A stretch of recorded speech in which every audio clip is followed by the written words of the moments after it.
It wasn't the Browns Bar aid station.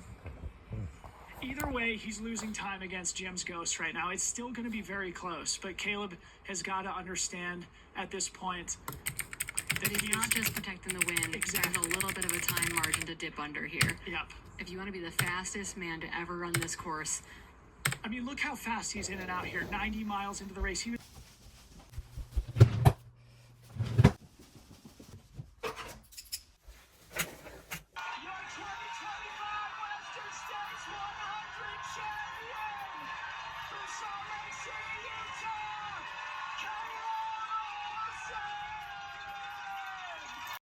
Non, mais on s'entend-tu qu'avec un gilet de même, il n'y a aucune chance que la Western States me pige pas l'an prochain? C'est donc vêtu comme Caleb Olson que je vous souhaite la bienvenue à ce café du vendredi 4 juillet, présenté par Café Charlevoix. Le week-end dernier, c'était la Western States et comme d'habitude, le plus ancien 100 000 au monde nous en a mis plein la vue. Les Américains Caleb Olson et Abby Hall l'ont remporté alors que 100% des Québécois qui ont pris le départ se sont rendus jusqu'à la ligne d'arrivée. Félicitations à Simon Marcil, Yann Chopé, Mathieu Larrivée, François Lacourcière, Aurélien Lorrain et Marianne Hogan. Parlant de Marianne, ça a été une journée difficile pour elle, mais elle a serré les dents et elle s'est rendue jusqu'au fil d'arrivée en terminant 3e. Imaginez, c'est son 4e podium en 4 tentatives sur 100 000 et ce coup-là, elle a retranché 75 minutes à son chrono de 2022 sur la Western.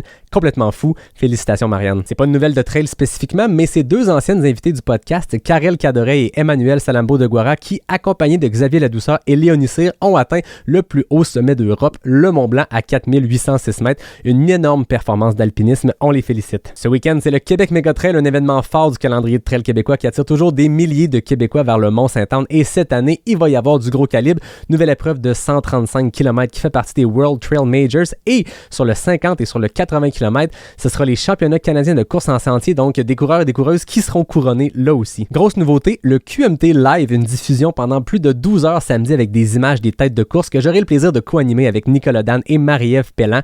On a même un pre-show ce soir dès 20h en direct de Baie-Saint-Paul. Manquez pas ça. OK, je vous rassure là, je vais pas porter ça pendant le QMT Live. Parlant du QMT, on surveille la gagnante du 100 miles de l'an passé, Anne Champagne, qui sera en Espagne du côté de Val d'Aran by UTMB pour participer aux 100 miles.